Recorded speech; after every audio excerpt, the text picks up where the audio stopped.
Continuamos en Noticias Globovisión Economía y como ya les anunciaba, está con nosotros Luis Oliveros, economista. Buenas tardes, bienvenido. Buenas tardes, ¿cómo estás? Bueno, el tema petrolero sigue siendo noticia esta semana también. Veíamos todo nuestro primer segmento, estaba dedicado al tema petrolero, el tema de la operatividad de la industria y las deudas de la industria siguen siendo noticias a nivel mundial.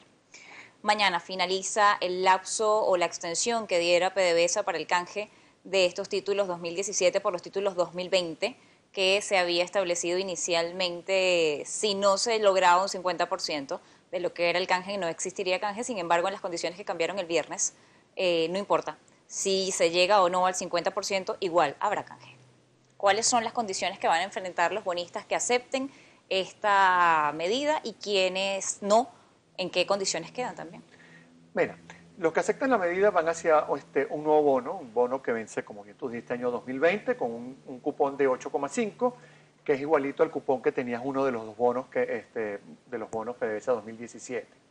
Ellos van a tener una garantía del 50,1, yo digo garantía entre comillas porque mucha gente habla que la garantía es sumamente sólida, es excelente, es maravillosa. Yo tengo podemos discutir con respecto a eso. Es Citgo, es el 50,1% de Citgo, pero la situación de Citgo hoy no es la misma de hace unos años, pero bueno, tienes una garantía real. Es como que te dieran una garantía inmobiliaria o hipotecaria sobre un bono que tú estás teniendo, ¿no?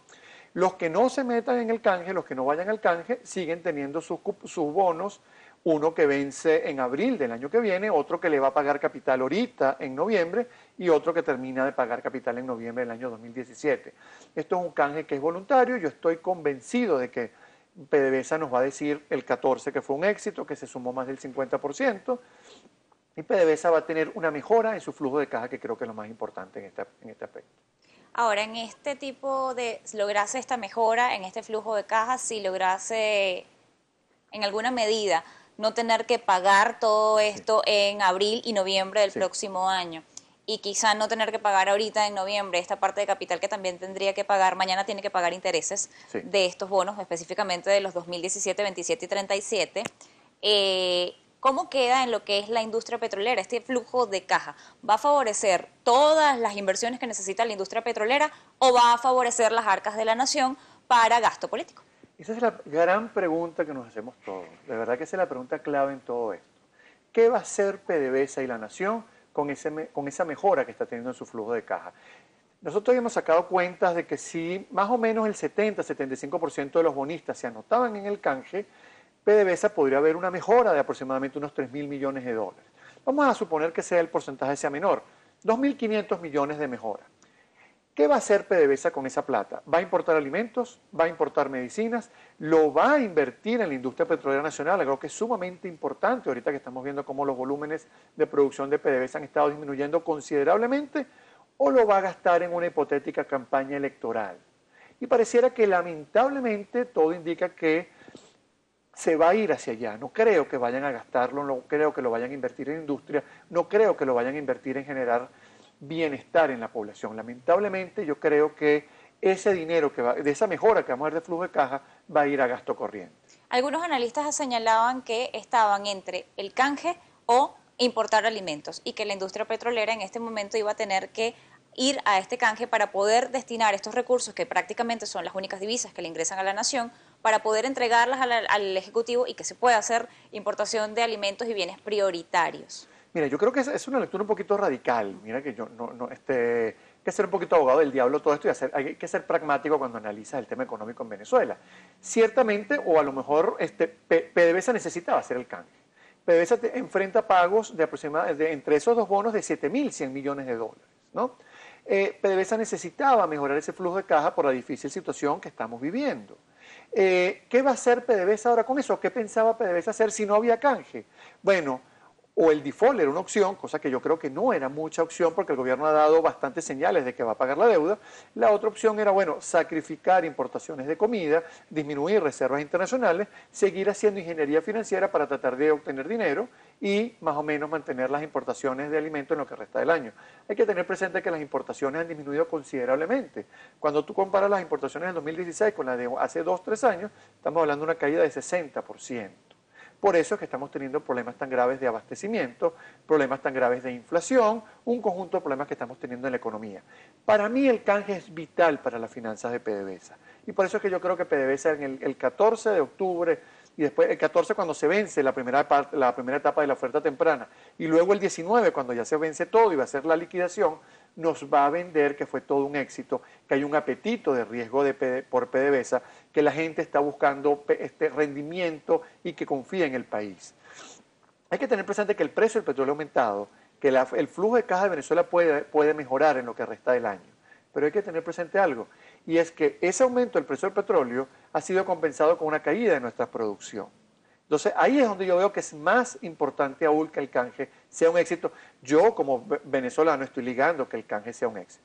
Ahora, este canje, un éxito, y ahorra recursos en este momento, pero el momento del pago, y son 4 amortizaciones, sí, según lo que dice el instrumento de cambio, también va a implicar un cupón muchísimo más alto, que según ya se había calculado con lo que tuvo que agregarle PDVSA para que este canje fuera de alguna manera satisfactorio, sí, para el mercado, llega casi al 20%. Mira, PDVSA lanza primero el canje 1-1 y un cupón de 8,5, igual al PDVSA 17 nuevo, pero superior al PDVSA viejo que estaba en 5,125%. ¿Qué pasa? El mercado no le gusta mucho estas condiciones y decide mejorar 1 por 1,17 y 1 por 1,22. Las condiciones, si tú dabas $100 del bono viejo, te daban $117 del bono viejo, del bono nuevo, y luego 122 si tenías el PDVSA 17 que vence en noviembre. PDVSA tuvo que hacer esto para generar incentivos, para hacer atractivo ese bono a los bonistas y por lo tanto hacer el canje. Aquí hay que tener presente varias cosas. Primero, ciertamente yo estoy contento y ligando que el canje se dé porque soy venezolano y quiero que el flujo de caja de Venezuela mejore, porque eso debe repercutir en mejoras en la situación económica. Debería repercutir. Pero hay que pararse un momentico aquí. ¿Por qué estamos haciendo un canje? ¿Por qué Venezuela es el único país OPEP que está pidiendo un canje de bonos? ¿Por qué PDVSA es la única empresa estatal petrolera dentro de la OPEP que está diciendo que necesita hacer un canje de bonos? Por la sencilla razón de que la bonanza petrolera fue administrada con muy mal criterio, que Venezuela hoy lamentablemente no tiene ahorros con los cuales encarar la difícil situación económica de la caída de los precios del petróleo. Tú no ves a la empresa Kuwaití, tú no ves a la empresa de Qatar, ni a Saudi Aramco, a ninguna de esas empresas pidiendo un canje de sus bonos de deuda externa. Eso lo que te dice es que Venezuela hizo las cosas muy mal, que se sobreendeudó. Un ejemplo rápido, Venezuela, PDVSA tenía una deuda en el 2006 de menos de 3.000 millones de dólares. Hoy tiene una deuda de 46.000 millones de dólares. Y ese dinero no se invirtió en la industria petrolera. Entonces, oye, hay que entender que si bien es cierto el canje es una buena noticia, las causas que nos llevaron al canje indican una muy mala noticia. Además, PDVSA fue la primera empresa estatal que hizo esto. Pemex la semana pasada también lo anunció, pero Pemex y PDVSA no son precisamente las mejores empresas petroleras cuando uno habla de administración, de situación financiera y de futuro. Aquí la gran pregunta es, ¿va a tener que hacer un canje de bonos PDVSA próximamente? ¿El año 2018, el año 2020, el año 2022? PDVSA tiene que cambiar la manera en la cual está haciendo negocios para que estas cosas no le sigan repitiendo. Hablando de negocios, de operatividad y de administración, siguen siendo los mismos administradores, y en cuanto a operatividad y negocios, vemos además otra deuda más que se suma, los 4.600 millones que se suman en la titularización para poder honrar pagos a los proveedores de la industria. Sí. Mira, por un lado es una buena noticia que se esté regularizando esas deudas, esos pasivos muy importantes, con proveedores vitales para poder mantener la operatividad de la industria petrolera. Hemos visto una caída importantísima de la producción, cifras de PDVSA. Usted se puede meter, ahorita que nos está viendo, se puede meter en pdvsa.com y ve la producción de PDVSA, que el mismo Elogio del Pino la comentó, estamos en 2.530.000. En el año 98 estábamos en 3.500.000, pero hace 2 años teníamos 400.000 barriles más. ¿Qué está pasando en la industria petrolera? ¿Por qué cayó tanto la producción? Porque estamos teniendo problemas, o PDVSA está teniendo problemas con quienes le dan servicios para mantener esa producción. Llámese Halliburton, llámese Schlumberger, etcétera, etcétera. Unos niveles de deuda realmente importantes, y estos decidieron que ya no iban a seguir operando en Venezuela. Se llega a este acuerdo. Ahora, es sano esta práctica cuando PDVSA ha debido haber pagado a sus proveedores de una vez. Titularizar deuda significa que esa deuda de PDVSA pasa ahora a ser deuda externa de la región. Seguramente vamos a ver cómo PDVSA termina el año 2016 con una deuda externa más o menos de 50.000 millones de dólares. Una cosita con el canje que se me olvidó comentarte. El canje tiene condiciones realmente onerosas, pero el aumento en la deuda total de PDVSA por el canje va a estar alrededor de los 1.000 millones de dólares. Entonces aquí tenemos 1.000 millones de dólares de aumento neto de deuda versus una mejora en mi flujo de caja de unos 2.500, 3.000 millones de dólares. Es un costo importante, pero pareciera que con la situación que estamos viviendo es un costo que debes asumir. En estas condiciones, además está también la creación de empresas mixtas, pero en este caso con empresas venezolanas, ya no con empresas extranjeras que te podían aportar capital en divisas. Sí. ¿Qué tiene de positivo, además de potenciar lo que son el empresariado nacional? Mira, tiene de positivo que muchas veces hemos criticado que aquí se ha invitado a empresas rusas, chinas, vietnamitas, cubanas, conjunto de empresas que no es malo. Siempre es bueno abrirte, tener una economía de mercado, que vengan empresas de afuera a invertir. El tema es que todo el mundo podía invertir en la industria petrolera venezolana, pero los venezolanos no. O sea, teníamos vedada esa posibilidad. Ahora se les abre otra vez, o se habla, porque yo creo que se ha abierto todavía, se habla de que los van a volver a invitar a la faja. Tú dices un punto que es clave. Aquí el tema de las divisas es importante. Tecnología y divisas, cosas que hoy PDVSA adolece. PDVSA necesita divisas, PDVSA necesita tecnología porque la faja no es abrir un chorro y sale petróleo, hay un conjunto de cosas que hay que hacer en la faja. Ojalá y esta apertura que se está haciendo en empresas nacionales rinda frutos. Yo espero que sí, pero soy un poquito escéptico con respecto a tecnología y con respecto a divisas que necesita PDVSA de una manera importantísima que venga. Hay otras cosas que se han afectado dentro de la industria y más allá de lo que es la extracción y lo que son los pozos y lo que son el petróleo como tal. Está el tema de derivados, como es la gasolina, que recientemente ha presentado problemas, se ha señalado que son problemas de distribución Sí. y no de producción. ¿Qué información maneja? Mira, yo solamente voy a repetir lo que dijeron algunos voceros del gobierno, y es que culparon al huracán Matthew del problema que estamos teniendo de la gasolina. Y entonces tú te pones a pensar, oye, pero si Matthew no afectó Venezuela y si Matthew está afectando, lo que puede estar afectando Matthew son las importaciones de gasolina.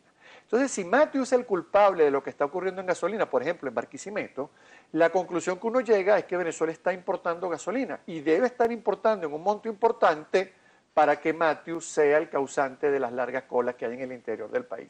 No lo dije yo, lo dijeron los voceros del gobierno. Lo otro es, una pregunta que hacen mucho.